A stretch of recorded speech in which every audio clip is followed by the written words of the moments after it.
La Bible révèle que la fin de toute chose est proche et que Dieu appelle tout homme à pouvoir se réjouir de la seconde venue de Jésus-Christ.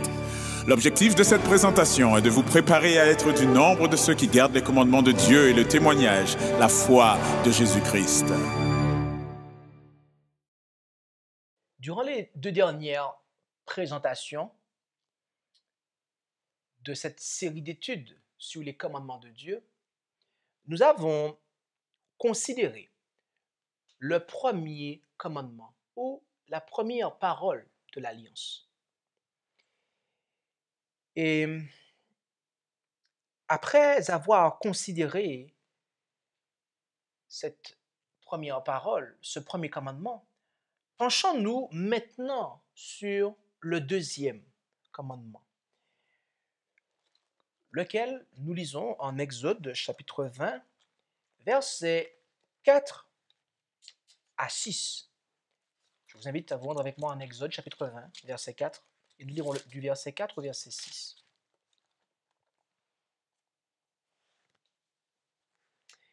Et là, il nous est dit, « Tu ne te feras point d'image taillée, ni aucune ressemblance des choses qui sont là-haut dans les cieux, ni ici-bas sur la terre, ni dans les eaux sous la terre. Tu ne te prosterneras point devant elles, et tu ne les serviras point, car je suis l'Éternel, ton Dieu, un Dieu jaloux, qui punit l'iniquité des pères sur les enfants jusqu'à la 3e et à la 4e génération de ceux qui me haïssent, et qui fait miséricorde jusqu'à 1000 générations à ceux qui m'aiment et qui gardent mes commandements. » Ce commandement, ou cette parole de l'Alliance, se divise en deux parties. La première partie est la prohibition, qui précède la conjonction exprimée par le mot « car ». Et la deuxième partie est la raison de cette prohibition, qui, elle, suit la conjonction « car ». Durant cette présentation, nous allons nous focaliser sur la première partie, c'est-à-dire la prohibition. Et afin de mettre en lumière l'esprit, nous allons, point par point, mettre en évidence la lettre de ce commandement. Étroitement associé au premier, le deuxième commandement se focalise sur l'interdiction de créer une représentation imagée de la divinité, mais également de créer, mais également d'en accepter. D'accord? Étant donné que l'adoration des dieux païens est proscrite par le premier commandement, nous pouvons conclure alors que les idoles mentionnées ici, car le terme image taillée a pour signification idole, eh bien, nous pouvons conclure que les idoles mentionnées ici ne sont pas uniquement celles des dieux païens, mais également celles destinées à être des représentations de Jéhovah lui-même, des représentations du Dieu de la Bible, mes amis, du Dieu d'Abraham, d'Isaac et de Jacob. En effet, telle est la manière dont les autres nations représentaient leur Dieu en leur faisant des idoles. Or, une telle théologie n'avait pas et n'a pas et n'aura jamais sa place dans l'adoration de l'Israël de Dieu, car cela instaure une confusion entre le Créateur et la créature. Ainsi, alors que le premier commandement met l'emphase sur le fait qu'il n'y a qu'un seul Dieu en interdisant l'adoration des dieux étrangers, le deuxième met l'emphase sur la nature spirituelle de son adoration en interdisant l'idolâtrie. C'est ce que Jésus expliqua à la femme qui était issue d'un peuple idolâtre, c'est-à-dire la Samarie. Et nous lisons cela en Jean chapitre 4, versets 23 à 24. Je vous invite, mes amis, à ouvrir vos Bibles avec moi dans l'Évangile selon Jean, chapitre 4. Et là, nous allons considérer les versets 23 et 24. Jean chapitre 4, versets 23 et 24.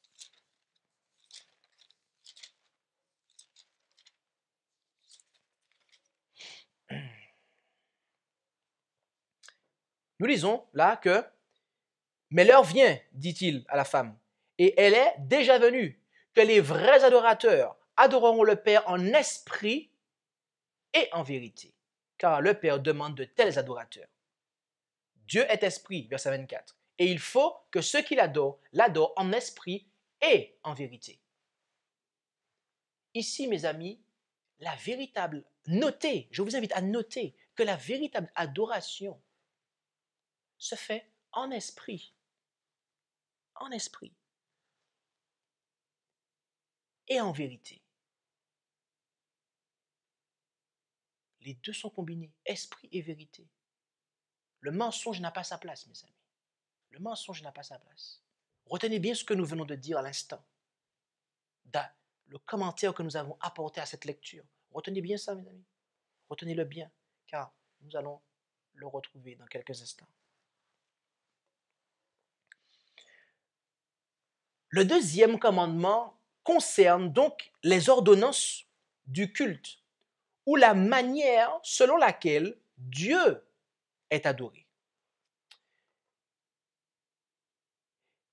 J'aimerais maintenant attirer votre attention sur le fait que le deuxième commandement nous parle du ciel, de la terre, de l'eau.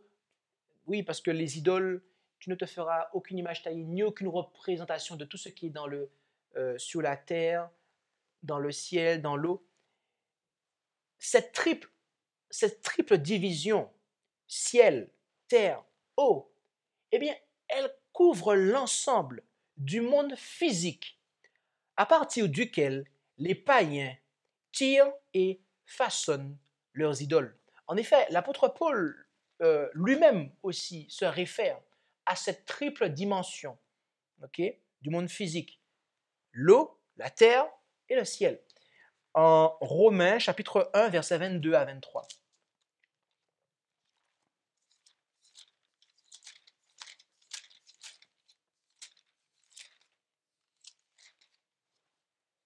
Romains, l'épître de Paul aux Romains, chapitre 1, versets 22 et 23, où il nous est dit, là, se vantant d'être sages, ils sont devenus fous, car ils ont changé la gloire du Dieu incorruptible en des images qui représentent l'homme corruptible, et les oiseaux, et les quadrupèdes, et les reptiles.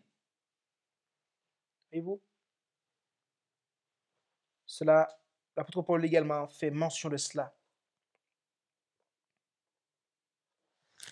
Et il est important de comprendre cela, car, voyez-vous, l'idole était souvent destinée à représenter la déité, ou tout du moins certains attributs ou certaines caractéristiques de la déité. Par exemple, en Égypte et en Canaan, un taureau était souvent employé pour représenter la puissance de la déité. C'est la raison pour laquelle en Exode chapitre 32, je vous invite à vous rendre avec moi en Exode chapitre 32, nous lisons au verset 4 que les enfants d'Israël, ou tout du moins que Aaron a fait un veau d'or pour eux. Il nous est dit là, donc il les prit de leurs mains, donc tout l'or qu'il leur avait apporté, il les travailla au ciseau et en fit un veau de fonte. Alors ils dirent, voici tes dieux, ô Israël, qui t'ont fait monter du pays d'Égypte. Ainsi, la raison pour laquelle un taureau a été représenté, c'est parce que dans les nations païennes, mes amis, la forme qui était faite de l'idole, qui était donnée à l'idole, était souvent là où l'objectif était de caractériser, de mettre en avant tout du moins un attribut ou une caractéristique de l'idole. Et ici, un taureau, le taureau représentait la puissance de la déité, puisque Pharaon dit « Voici tes dieux qui t'ont fait sortir du pays d'Égypte ». Donc la puissance de Dieu. C'est pour ça qu'il a fait un veau, parce que dans les nations païennes, cela représentait cela en fait. Donc nous avons ici un exemple biblique, et je vous laisserai le soin de démasquer les idoles que ce monde renferme. Des idoles semblables à celle-ci, d'accord? Où on prend un animal et on le fait comme symbole, et vous avez tout dans la franc-maçonnerie, dans tout ce genre de sociétés secrètes, vous avez différents aspects d'animaux, différents animaux qui sont pris comme symboles, et en fait, tout cela représente des caractéristiques de la déité que ces gens-là adorent et qui veulent mettre en avant, en fait. D'accord? Sachez toutefois que le deuxième commandement n'est pas une interdiction catégorique de l'emploi des sculptures et des images dans la religion. Je reprends. Sachez toutefois que le deuxième commandement n'est pas une interdiction catégorique de l'emploi des sculptures et des images dans la religion. En effet, l'art ainsi que les représentations employées dans la construction du sanctuaire, tel que nous le lisons en Exode 25, versets 17 à 22, du temple de Salomon, en 1 Roi 6, versets 23 à 26, ainsi que dans le serpent d'airain que Moïse a élevé dans le désert, en Nombre, versets 21, 8 et 9, eh bien, cela montre clairement que le deuxième commandement ne proscrit pas l'illustration religieuse matérielle. Ce qui est condamné, en vérité, dans le fond, ce qui est condamné, c'est la révérence, c'est l'adoration qui est rendue à ces statues et à ces images. Et là-dessus, quand nous disons cela comme ça, là-dessus, certains diront qu'ils sont d'accord. Ils sont d'accord car ils n'adorent pas les dizaines de statues qu'ils ont dans leur lieu de culte, lesquelles représentent différents saints, différentes personnes qu'ils qualifient de saints, mais aussi le Fils de Dieu et Jésus lui-même et encore d'autres personnages bibliques. Mais voyez-vous, cette excuse va à l'encontre de la partie du commandement disant « Tu ne te feras point d'image taillée ».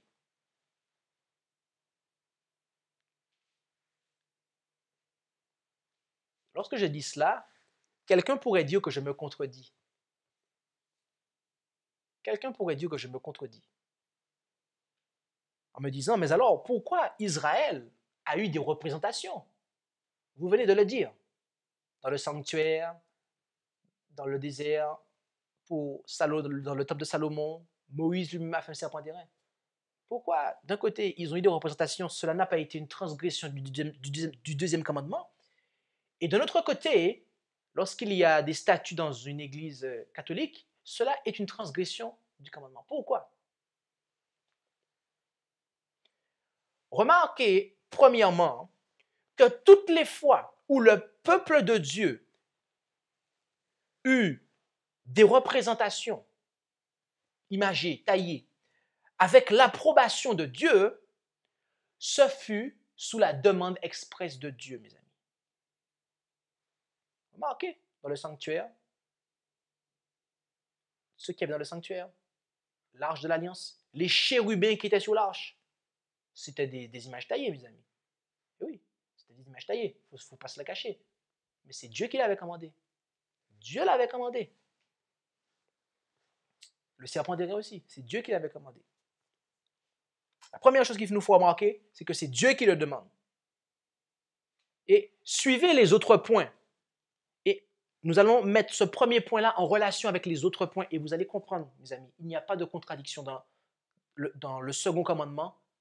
Il n'y a pas de contradiction entre le second commandement et ce que les enfants d'Israël ont fait dans le désert. Aucune contradiction. La deuxième raison, remarquez deuxièmement, que ces représentations que Dieu a demandées n'étaient pas destinées à être constamment maintenues sous les yeux du peuple. Non, non, non. En effet, l'arche de l'Alliance et ses chérubins n'étaient pas visibles par le peuple, mes amis. Il n'y avait que le souverain sacrificateur qui la voyait un jour dans l'année. Et quant au serpent d'airain, sa représentation fut ponctuelle. Du moins, sa présentation fut ponctuelle. En effet, c'était un moment bien précis que Moïse devait leur mettre ça, devait le placer devant eux pour leur enseigner une leçon, mes amis. Mais jamais cela ne devait faire partie du culte des enfants d'Israël. Et de plus, le serpent d'airain fut finalement brisé par le roi Ézéchias, car les enfants d'Israël l'idolâtraient, d'après ce que nous lisons. Et je vous invite à vous rendre avec moi en 2 Rois, chapitre 18, verset 4. Où nous rendons-nous? En 2 Rois, chapitre 18, verset 4. Et en 2 Rois, chapitre 18, verset 4, nous pouvons lire que Ézéchias ôta les hauts lieux, il mit en pièces les statues, il abattit les images d'Achéra et brisa le serpent d'airain que Moïse avait fait, parce que jusqu'à ce jour-là, les enfants d'Israël lui faisaient des encensements et on le nommait Néhushtan. Voyez-vous, Ézéchias, animé du zèle du Seigneur, a brisé le serpent d'airain parce que les enfants d'Israël idolâtraient. Donc, voilà mes amis. Et troisièmement, Dieu n'a jamais ordonné à Israël de se fabriquer une représentation de lui-même, ainsi que de Jésus. Jamais, jamais. Dieu a demandé des chérubins parce qu'il voulait leur enseigner quelque chose à travers le sanctuaire terrestre. Il leur a demandé cela. Un serpent d'airain, mais à aucun moment, mes amis, jamais, jamais, Dieu n'a demandé de faire des représentations de lui ou de Jésus. À aucun moment. Donc voilà les 3 raisons, mes amis, qui nous montrent que ce qui a lieu dans les différents lieux de culte de l'Église de Rome n'a aucun rapport à voir avec ce que Dieu avait demandé en Israël. Et ainsi, les enfants d'Israël, en respectant la manière dont Dieu voulait que les choses soient, ne transgressaient pas le 2e commandement, mes amis. L'emploi des statues dans l'Église de Rome jusqu'à ce jour est donc tout simplement contraire à la lettre du 2e commandement. Mais loin de se repentir de cette erreur, ils sont allés encore plus loin. En effet, dans tous les catéchismes et livres de dévotion qu'ils placent entre les mains des croyants, ils omettent ce commandement en joignant sa raison au premier. En omettant la prohibition, ils mettent directement la raison en le joignant au premier. Et ainsi, ils font le 3e devenir 2e, le 4e devenir 3e, et etc. Et afin de préserver un décalogue, ils divisent le 10e commandement en 2. Et c'est ainsi qu'ils se sont rendus coupables et qu'ils sont encore coupables de cette transgression dans laquelle il persiste et au sujet de laquelle il ne supporte pas le fait d'être repris. Voilà comment, mes amis, l'Église de Rome, voilà comment ils ont enlevé, mais également ajouté à la parole de Dieu concernant la manière d'adorer.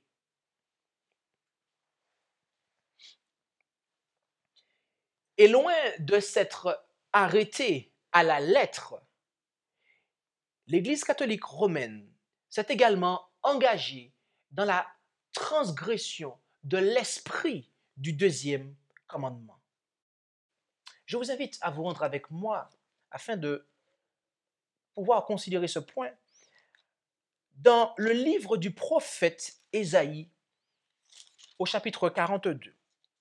Rendons-nous ensemble dans le livre du prophète Ésaïe au chapitre 42 et lisons le verset 17. Ésaïe, chapitre 42, verset 17.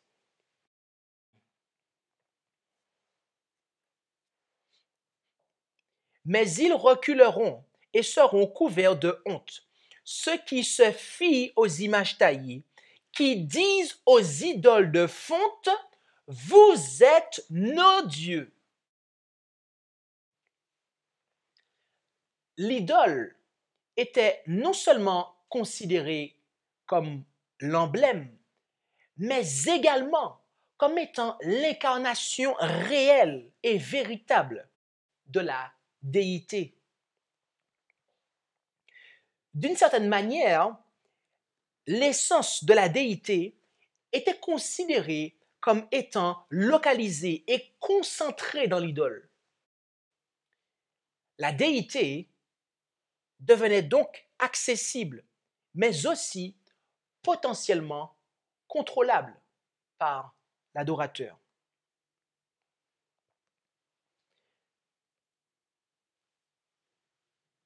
Permettez-moi de vous dire, mes amis, ou tout du moins de vous annoncer que l'Eucharistie fait partie de l'arsenal idolâtre de la papauté.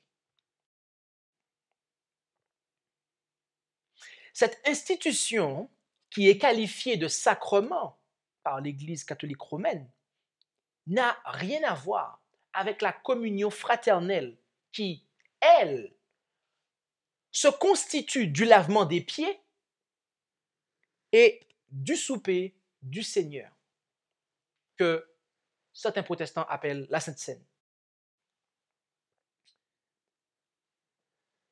En plus d'ôter aux croyants le lavement des pieds et de symboliser le sang par du vin fermenté, l'Église catholique romaine affirme que l'hostie n'est pas simplement l'emblème, mais le corps littéral de Jésus-Christ. Voilà pourquoi ils affirment qu'à chaque messe, le prêtre aurait le pouvoir de faire descendre Jésus du ciel pour le sacrifier sur l'autel. Mes amis, cela est vérifiable dans ce qu'ils disent, dans ce qu'ils écrivent. Et si vous connaissez des catholiques, des personnes qui ont été élevées dans la religion catholique, telles que moi, eh bien, ces personnes-là, telles que moi, ils pourront vous dire que depuis tout petit, on leur dit de ne pas mâcher l'hostie, parce que c'est le corps du Christ. Or, la prophétie disait quoi? Qu'aucun de ces os ne serait brisé. Et comme l'hostie est considérée comme étant littéralement le corps du Christ, il ne faut pas le mâcher, il faut l'avaler. Il faut le laisser fondre dans la bouche, mes amis.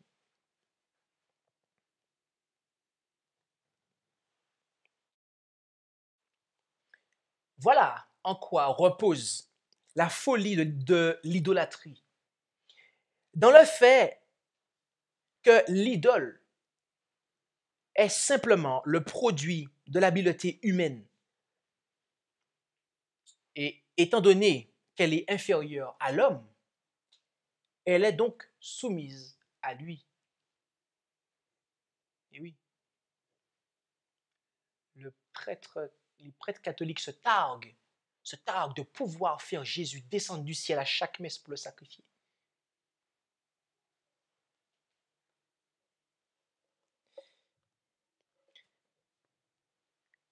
Le Jésus dont il parle, dont l'Église catholique parle, est donc une idole. Ce Jésus-là est donc une idole. Car ils ont un pouvoir sur lui. Ils ont un pouvoir sur lui. C'est pour cela que je vous invite à présent à considérer la plus grande idolâtrie mise en place par l'Église catholique romaine. Rendons-nous dans le 40e chapitre du livre du prophète Ésaïe. 2 chapitres en arrière. Nous avons lu le chapitre 42. Maintenant, rendons-nous dans le chapitre 40. Ésaïe, chapitre 40. Et là, nous allons lire du verset 18 au verset 21. Ésaïe 40, du verset 18 au verset 21.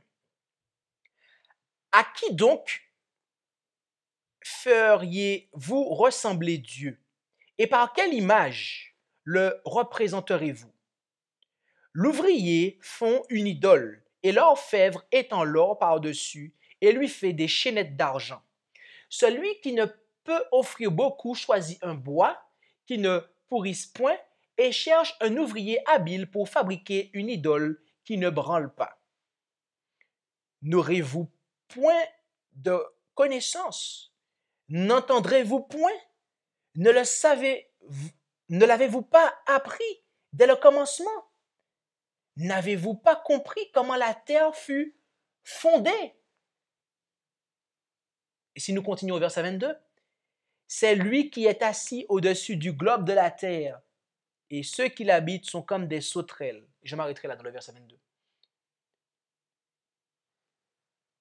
La seule manière pour l'homme, mes amis, de s'engager dans la véritable adoration est de diriger ses pensées vers celui qui est plus grand que lui, c'est-à-dire vers son Créateur. Et à ce propos, de manière à ne pas être trompé sur quoi que ce soit, nous avons besoin de savoir, d'être au clair sur la création. C'est pour cela que je vous invite à vous rendre avec moi en Genèse chapitre 1, verset 26. Genèse chapitre 1, verset 26. Et nous lirons également le verset 27. Puis Dieu dit, faisons l'homme à notre image, selon notre ressemblance, et qu'il domine sous les poissons de la mer, et sous les oiseaux des cieux, et sous le bétail, et sur toute la terre, et sur tous les reptiles qui rampent sur la terre. Et Dieu créa l'homme à son image. Il le créa à l'image de Dieu. Il les créa, mâle et femelle.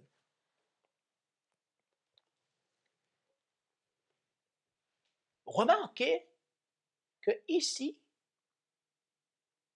ce qui a été créé à l'image de Dieu, c'est l'homme, deux points, mâle et femelle. Le couple, mâle et femelle, est l'entité qui a été créée à l'image de Dieu. Alors, je voudrais vous poser une question maintenant. Qui est-ce qui a parlé? Qui est-ce qui a créé? Qui est celui qui a dit, faisons l'homme à notre image? Et à qui l'a-t-il dit? Est-ce que vous savez ce qu'est le chiffre 7? Ce que représente le chiffre 7? Le chiffre 7 représente la plénitude. Car en 7 jours, Dieu a créé tout. Et tout était bon. Donc, tout a été créé. Le chiffre 7 représente la plénitude, mes amis. Ok. C'est la raison pour laquelle je vous dis cela. C'est parce que nous allons prendre 7 textes bibliques. 7 textes. De manière à pouvoir répondre à cette question. Qui est celui qui a dit et à qui l'a-t-il dit? Ok. Commençons notre investigation dans le livre des Proverbes au chapitre 30. Nous allons opérer cela assez rapidement. Nous allons juste lire sans faire de commentaires et nous allons passer à chaque fois. Proverbes chapitre 30, versets 1 à 4. Proverbes chapitre 30, versets 1 à 4. Parole d'Agur, fils de Jaquet, sentence que cet homme prononça sur Ithiel pour Ithiel et Ucal. Certainement, je suis le plus borné de tous les hommes. Je n'ai pas l'intelligence d'un homme. Je n'ai pas appris la sagesse et je n'ai pas la connaissance de ce qui est saint. Qui est monté aux cieux ou qui en est descendu? Qui a assemblé le vent dans ses mains? Qui a serré les eaux dans sa robe? Qui a dressé toutes les bornes de la terre?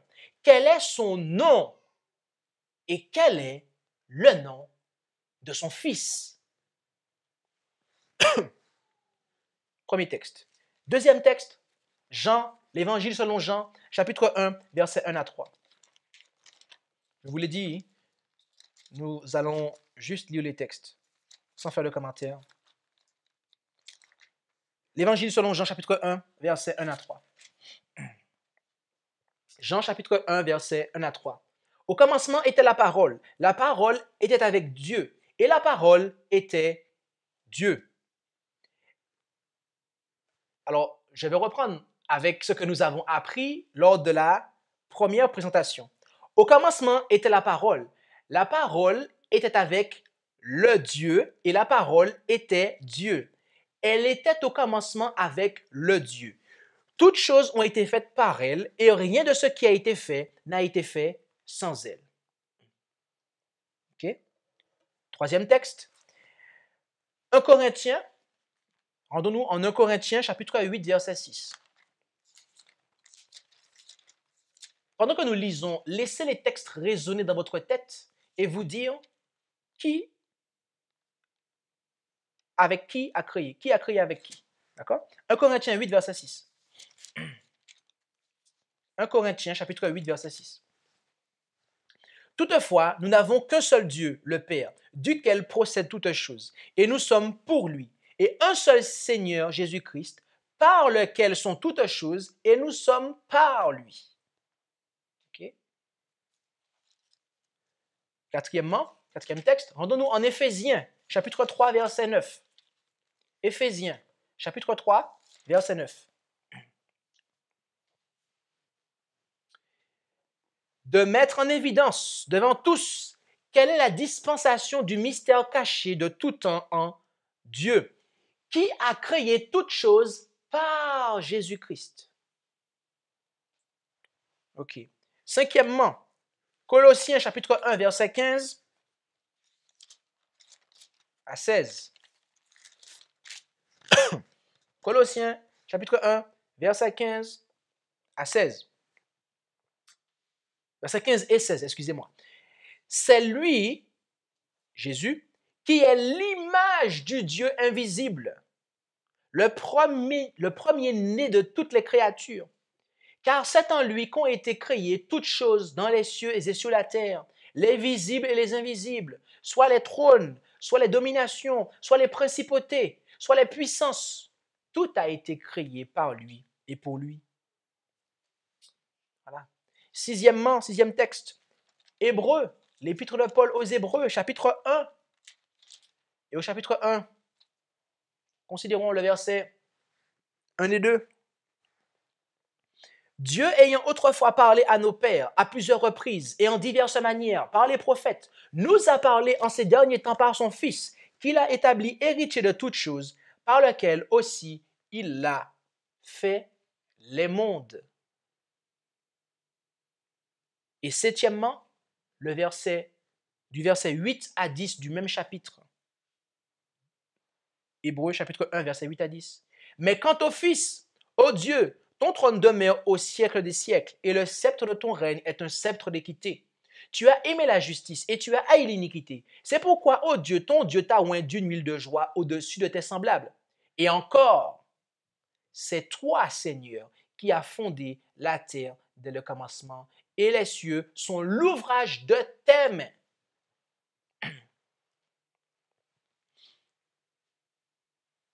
Voilà, mes amis, la plénitude de l'enseignement biblique. Voilà quelle est la plénitude de l'enseignement biblique de la création. Selon la Bible, mes amis, Dieu, qui est appelé le Père, a tout créé avec Jésus, son Fils. Et plus précisément, il a tout créé par Jésus.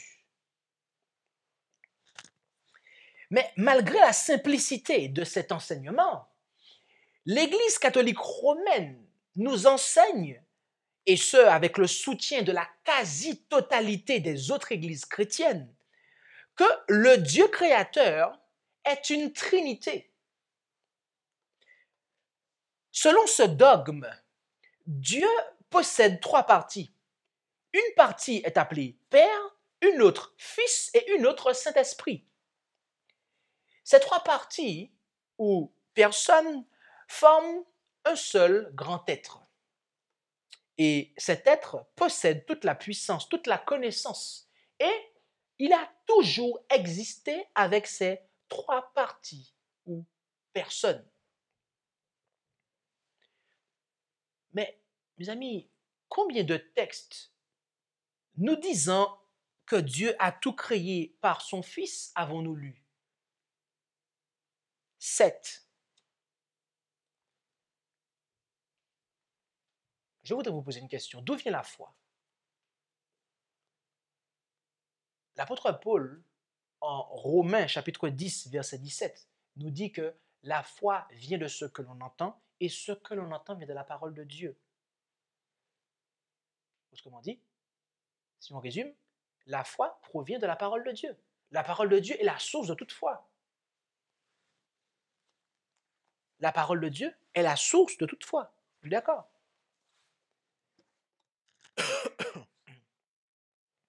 Mes amis, en acceptant les 7 textes bibliques qui nous disent que Dieu le Père a tout créé par Jésus, nous exerçons la foi.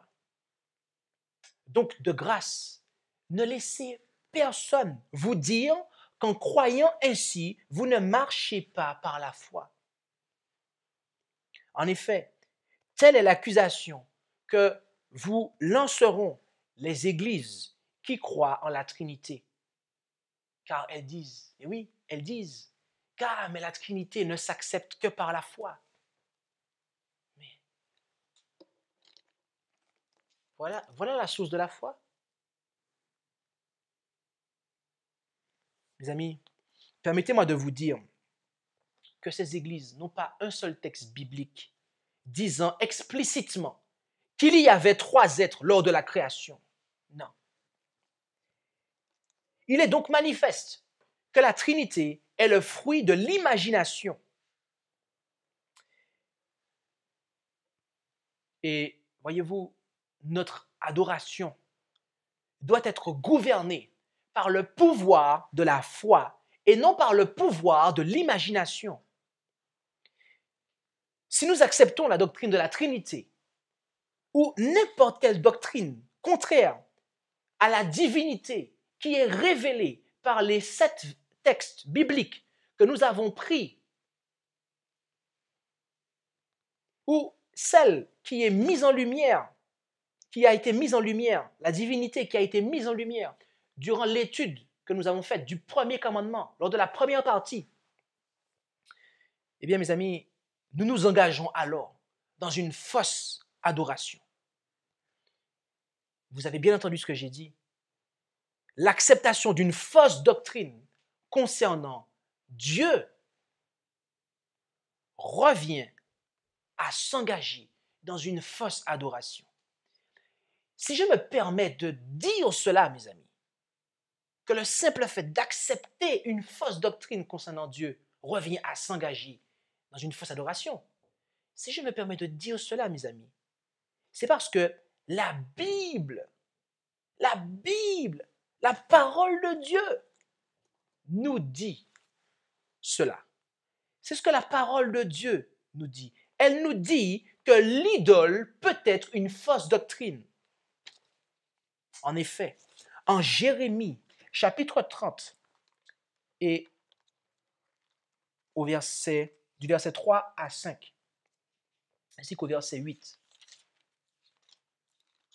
je vous invite à vous rendre avec moi dans le livre du prophète Jérémie, au chapitre 10, et nous lirons du verset 3 à 5, ainsi que le verset 8. Le livre du prophète Jérémie, chapitre 10.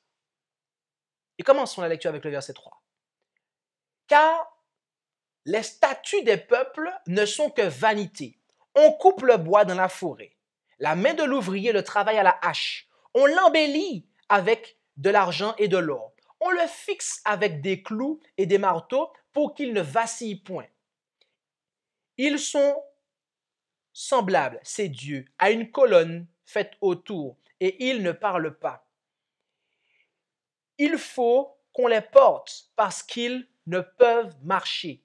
Ne les craignez pas, car ils ne font point de mal, comme aussi faire du bien n'est pas en leur puissance. Et lisons le verset 8 à présent. Ils sont tous ensemble, abrutis et insensés. Ce bois n'enseigne que vanité. Le terme qui est traduit au verset 8 par enseigne ne vient pas d'un verbe, mes amis, car ici, le traducteur a mis enseigne comme un verbe, mais dans l'hébreu, ce n'est pas un verbe, mes amis. Cela ne vient pas d'un verbe, mais d'un nom, lequel est Moussar.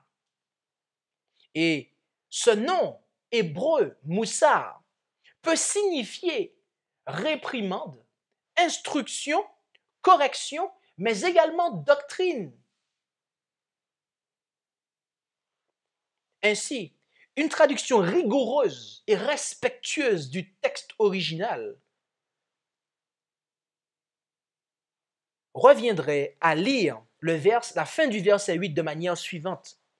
Ce bois, virgule, parce qu'il n'y a pas d'autres mots, donc on mettrait une virgule, ce bois, virgule ou deux points, une doctrine des vanités. Voilà, comme à la fin du verset 8, se lirait, si l'on traduit rigoureusement, respectueusement le texte, ce bois, doctrine de vanité, ou ce bois est une doctrine des vanités. Si ça revient au même, en fait, dans le sens. Et continuons notre lecture au verset 9. C'est de l'argent en plaques apporté de Tarsis et de l'or d'Uphaz, l'œuvre du sculpteur et des mains de l'orfèvre. La pourpre et l'écarlate sont leurs vêtements. Tous ils sont l'ouvrage de gens habiles. Et sautons maintenant et poursuivons la lecture à partir du verset 14 jusqu'au verset 16 à présent. Tout homme est abruti dans sa science, tout orfèvre est honteux de son image taillée, car les idoles ne sont que mensonges. Il n'y a point de respiration en elles. Elles ne sont que vanité, œuvre de tromperie. Elles périront au temps où Dieu les visitera. Celui qui est la part de Jacob n'est pas comme elle, car c'est lui qui a tout formé, et Israël est la tribu de son héritage. Son nom est l'Éternel des armées.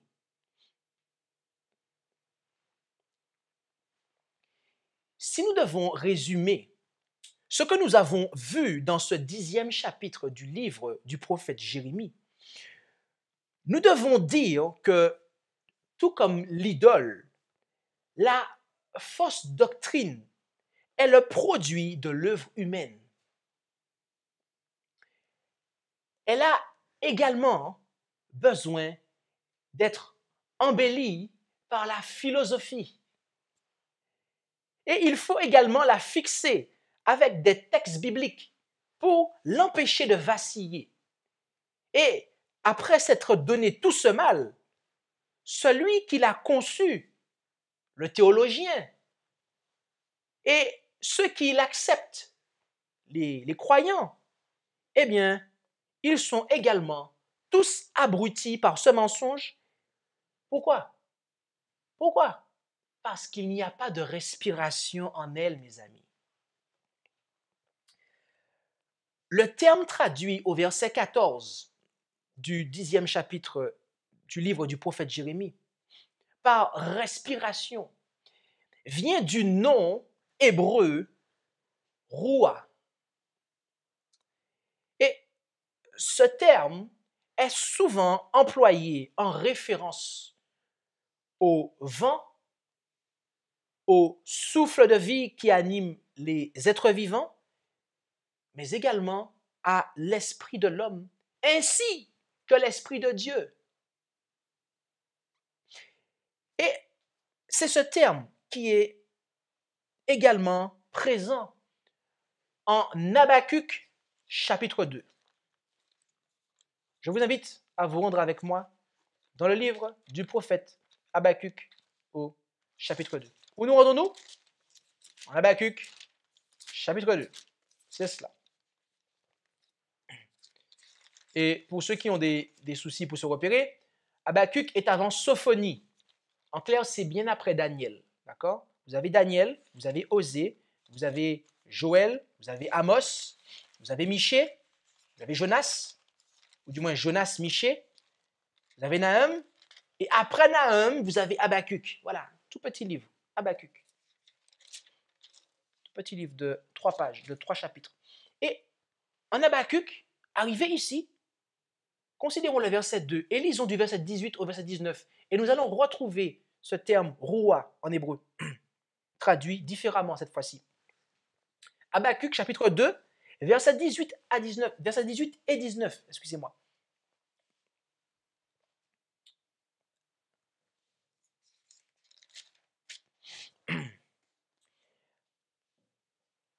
Et là, il nous est dit, à quoi sert l'image taillée?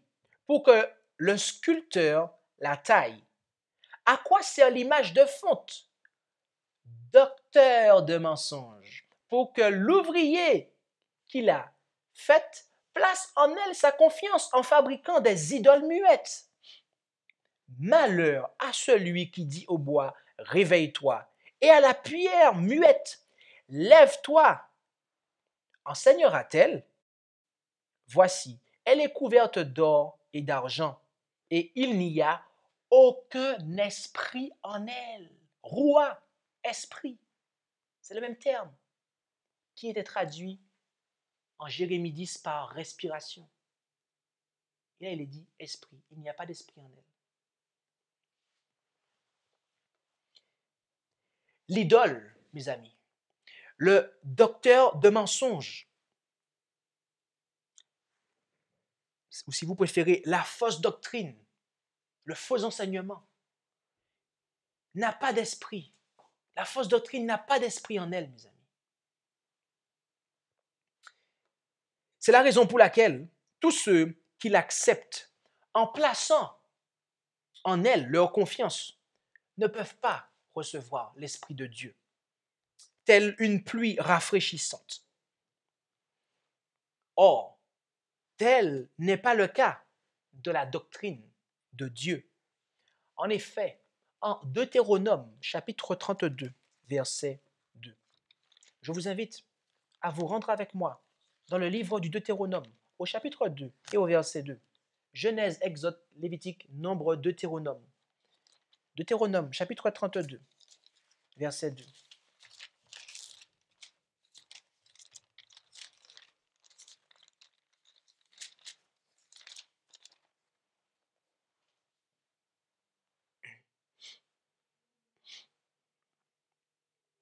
Il nous est dit là, et lisons même à partir du verset 1er. Cieux, prêtez l'oreille, et je parlerai, et que la terre écoute les paroles de ma bouche. Ma doctrine coulera comme la pluie, ma parole tombera comme la rosée, comme des ondées sous la verdure, comme des pluies abondantes sur l'herbe.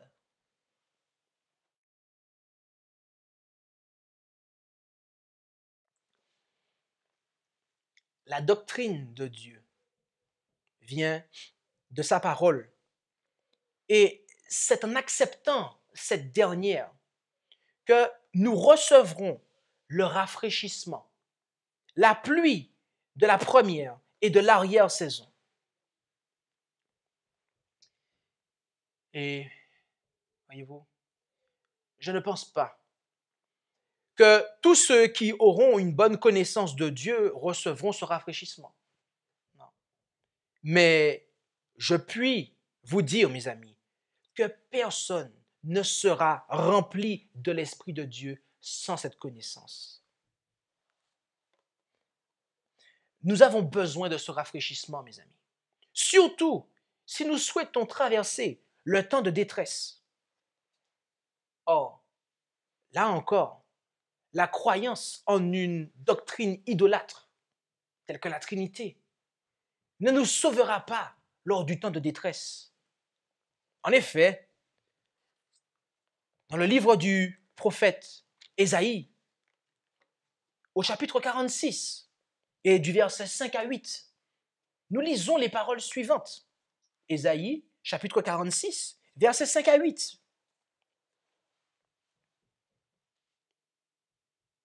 Là, il nous est dit, « À qui me comparerez-vous et qui ferez-vous mon égal?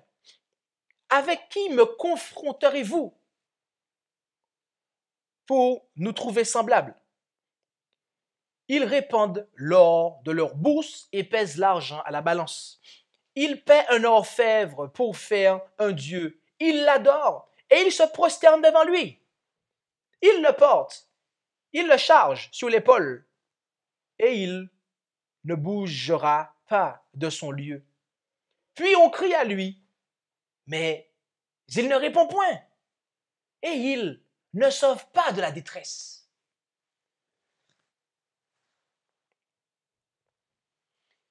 À nouveau, je ne pense pas que tous ceux qui auront une bonne connaissance de Dieu seront sauvés du temps de détresse. Mais je puis vous dire, mes amis, que tous ceux qui en seront sauvés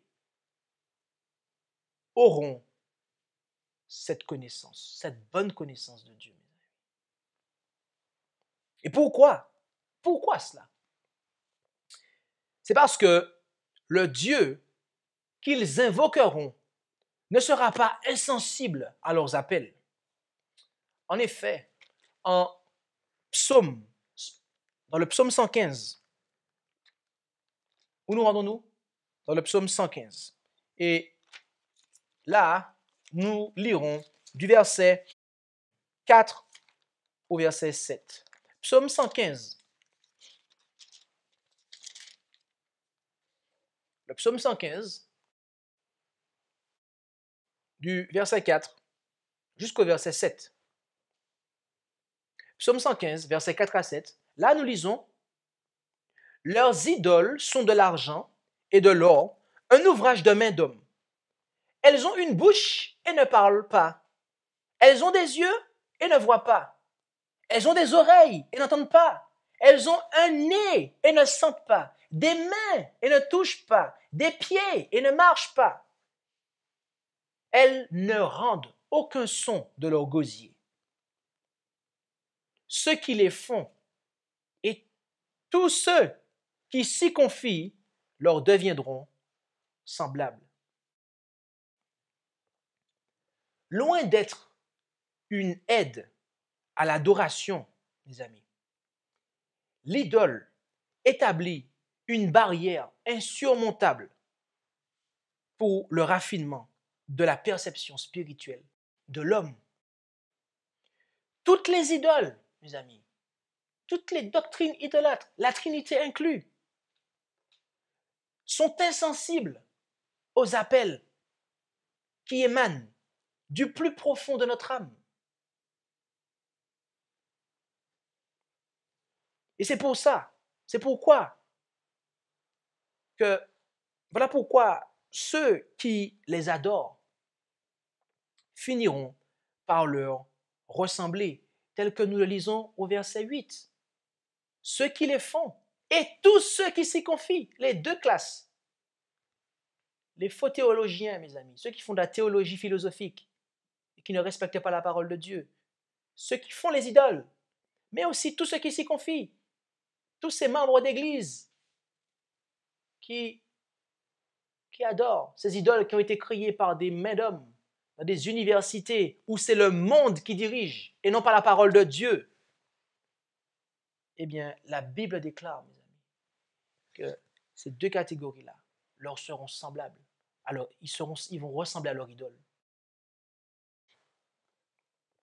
Et oui, un homme ne s'élève pas plus haut que l'objet de son adoration. Si nous cherchons Dieu, mes amis, à travers des doctrines d'origine humaine, nous aurons alors une connaissance de Dieu imparfaite. C'est pour cela que l'auteur du Décalogue refuse d'être adoré à travers des images ou des représentations faites par la main de l'homme. En édictant ce commandement, il souhaite nous faire comprendre qu'il est le seul capable de communiquer une représentation parfaite de sa personne. Et cette connaissance parfaite de sa personne resplendit sur le visage de Jésus-Christ. Tel que l'apôtre Paul nous le dit en 2 Corinthiens, chapitre 3, du verset 14 à 18. Où nous rendons-nous à présent? En 2 Corinthiens, chapitre 3, verset 14 à 18. C'est bien cela.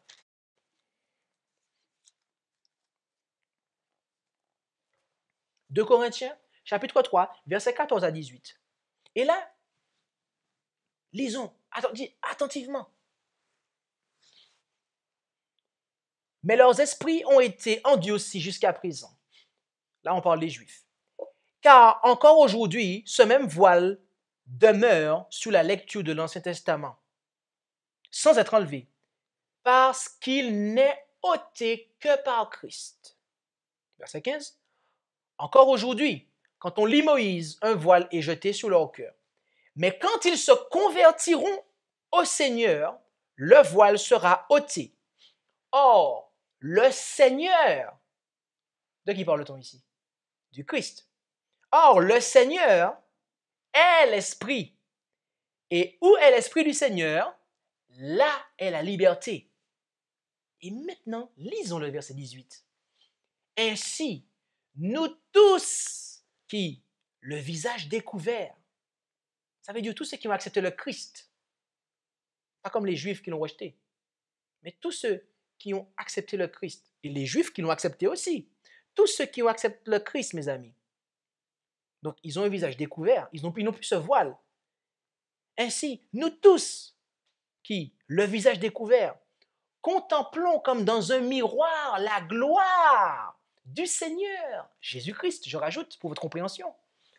Eh bien, nous sommes transformés à son image, de gloire en gloire, comme par l'Esprit du Seigneur. Et comme nous l'avons lu en Colossiens chapitre 1, verset 16 ou 15, eh bien mes amis,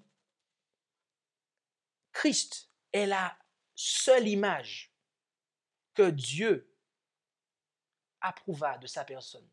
Christ est la seule image de sa personne que Dieu a approuvée.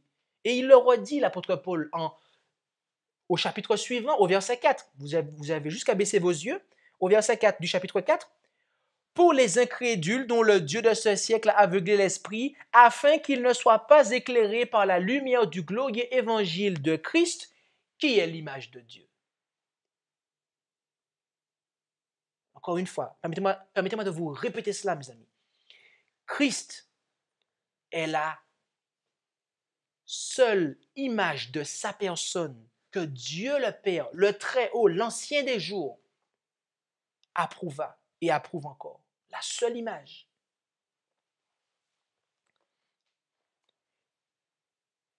Ainsi, Jésus-Christ est la seule image légitime de Dieu. La seule image qui représente fidèlement Dieu dans son caractère, si bien qu'il pouvait dire que celui qui m'a vu a vu le Père. En Jean 14, verset 9. Et oui, il pouvait le dire, car il est la seule image légitime, la seule image qui représente Dieu fidèlement dans son caractère. Et oui. L'esprit que nous recevrons sera l'esprit de celui que nous contemplerons. Or, celui que Dieu veut que nous contemplions est son image, son Fils, notre Seigneur Jésus-Christ. C'est lui que la bête et son image veulent dérober à nos yeux quand elles conduisent le monde dans l'idolâtrie par la doctrine de la Trinité. Mais mes amis, il ne doit pas en être ainsi. Rendons-nous, et en texte de conclusion, rendons-nous en 1 Jean, chapitre 5, versets 19 à 21. Où nous rendons-nous? En 1 Jean, chapitre 5, et nous allons lire les 3 derniers versets de ce chapitre, versets 19 à 21. 1 Jean 5, 19 à 21.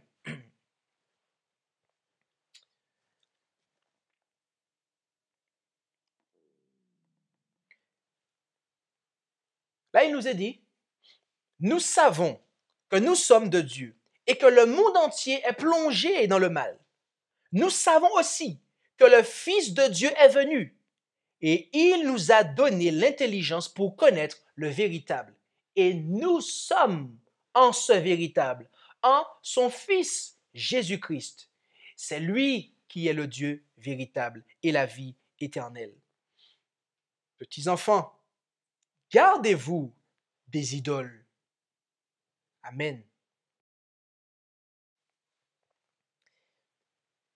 Si vous souhaitez ne pas prendre la marque de la bête et de son image, en raison d'une transgression des 2 premiers commandements,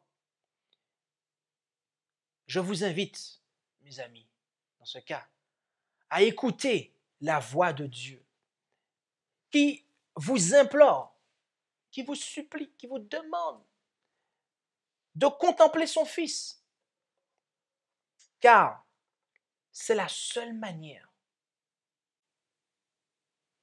de se garder des idoles. Alors, de grâce, mes amis, contemplez Jésus, contemplez son Fils, notre Sauveur, notre adorable Sauveur Jésus-Christ. Car il est notre seule sûreté, mes amis. Si nous ne le contemplons pas comme étant le Fils de Dieu, tel que la Bible le révèle, mes amis, nous sommes alors sur un terrain enchanté. Nous sommes alors une proie de l'adversaire. Et l'adversaire nous conduira dans l'idolâtrie, mes amis. Non, il ne doit pas en être ainsi. Nous avons le Fils de Dieu, Jésus. Alors contemplons-le, mes amis. Contemplons notre adorable Seigneur et Sauveur Jésus-Christ, afin d'être gardés de toute idolâtrie, mes amis, car il est la seule image que Dieu approuve. Il est l'image de Dieu. L'image que Dieu veut que nous contemplions. L'image qui a la ressemblance de Dieu. L'image qui provient de Dieu. L'image qui ne provient pas de l'homme, mes amis. cette image est d'origine divine. Or, le deuxième commandement, proscrit les images d'origine humaine, mes amis. Alors, contemplons le divin Fils de Dieu, lui qui nous permet d'être transformés à l'image de Dieu, car il est l'image de Dieu. Amen. Merci d'avoir écouté cette présentation avec intérêt. Pour plus d'informations, consultez notre site internet lereste.org et suivez-nous sur Facebook ainsi que sur YouTube à @lereste. Vous pouvez aussi nous contacter par email à info@lereste.org ou par téléphone au +33 6 12 60 13 69.